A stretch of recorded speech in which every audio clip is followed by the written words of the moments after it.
Good evening, gentlemen. First, I want to take the opportunity to show my sincerest gratitude to Mr. Taylor, the Foundation Board, President Forrest, Executive President Buck, the Pi K Supreme Council, the fraternity staff, my family who is watching via the live stream, hello, and also my friends and brothers here in attendance.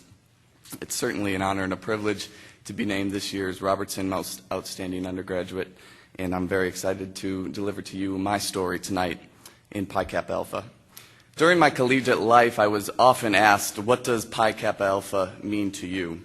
And I often thought if we could somehow bottle some of these stories and deliver how incredibly transformative they've been for our undergraduate members, to potential donors, to moms and dads hesitant about Rush, or to our potential new members, that the potential of this organization would really be marked as limitless.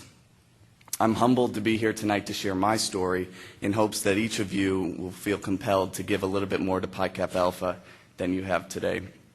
4 years ago, on a cold November night, I awoke lying alongside an interstate in southern Kentucky, mangled after a severe car accident.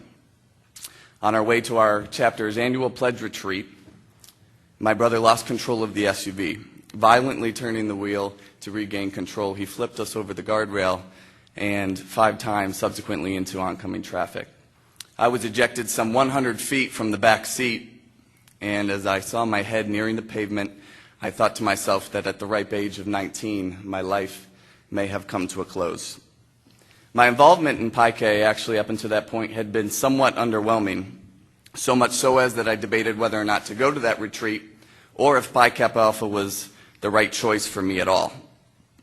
As I lay in the highway median, bloody and broken, I nearly blamed our beloved fraternity for having led me to that interstate. Not only did I sustain a brain injury and 6 months of paralysis, I had to cope with the permanent paralysis of 2 of my best friends and brothers, and pending medical miracle, the fact that that night could have been the last for us all. The long road to recovery was certainly emotionally, physically, and mentally taxing. However, through my faith in God, my family, and the brothers of this great organization around us tonight, I learned the importance of forgiveness and found every way to turn such a tragic event into the catalyst that allowed me to turn my dreams into my realities.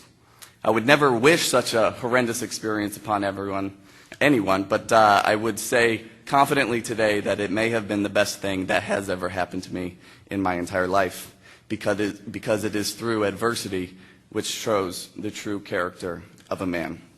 The accident taught me how to live, teaching me the 2 most important intangibles in this thing we call life, I think, are love and memory making, 2 that I think this organization is exceptional at teaching its members. It taught me the benefits of delayed gratification in a want-now society.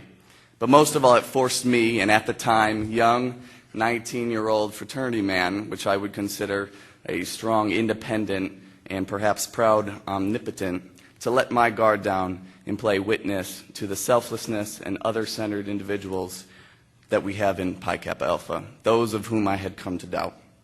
And it was upon doing so that Pi Kappa Alpha then evolved and became such an integral part of who I am today.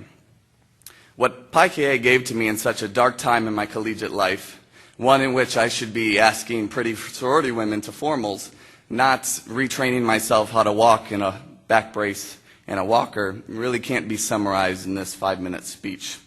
But for every brother who stood by my bedside, some of which who are in the audience today, who sent words of encouragement or prayers, walked me to class, or helped me with my homework, all I could do to repay both you and our beloved fraternity was to give what little time, energy, and leadership my broken body could at the time, so that others could witness how much respect and deep appreciation I have for Pi Kappa Alpha. Now, much of this story remains untold to you all, so much so as you're likely wondering now, how is it that I stand in front of you without the slightest indication of having sustained physical and emotional trauma? Still, that cold November night remains forever etched in my memory. It retells the story of a young and skeptical college student. It is a constant reminder of how quickly life can change, and it reiterates my belief in our beloved fraternity. Ultimately, gave me a second chance to give to Pi Kappa Alpha in a way I never imagined I could, in a way that I know the Brother Jinx Robertson would have continued to give had that card not taken his life some 27 years ago. To my undergraduate brothers, I had the pleasure of sitting in on a foundation board meeting this afternoon, and never have I been more excited and motivated about the future of Pi Kappa Alpha. The people who sit at this head table with me today are true visionaries that are building a dream for what Pi Kappa Alpha will become, a stronger, more vibrant organization, therefore, that will cultivate a true culture of excellence and leadership so that societies in our world will benefit from having Pi Kappa Alpha a part of it. However, as you all know, great visions need purposeful action in order to become realities. Just like my paralysis, I had a vision of one day being able to walk and run again normally. And every day I awoke and I dedicated myself to that goal. Today I'm compelled by another vision. This one is for Pi Kappa Alpha, and I'm dedicating myself to ensure that it comes to fruition, both on the chapter level and on the international level. Therefore, I've partnered with my father, who I had the pleasure of initiating last year as a 2012 special initiate of the Alpha Xi chapter. He also serves as the head football coach at the University at Buffalo. We have decided to endow a scholarship in our local chapter's foundation that will recognize a varsity athlete wishing to pledge Pike at UC. And I also would like to take this opportunity to commit to the Pike Foundation that a portion of the scholarship that I receive will go directly back to them unrestricted to ensure that the dream I heard today becomes a reality. Gentlemen, philanthropy has no age or dollar limit. I hope you'll join me in this pursuit. It is a privilege to call yourself a brother of Pi Kappa Alpha, and I encourage you to take every opportunity available to you to ensure that it becomes truly the best fraternity in this world. Thank you.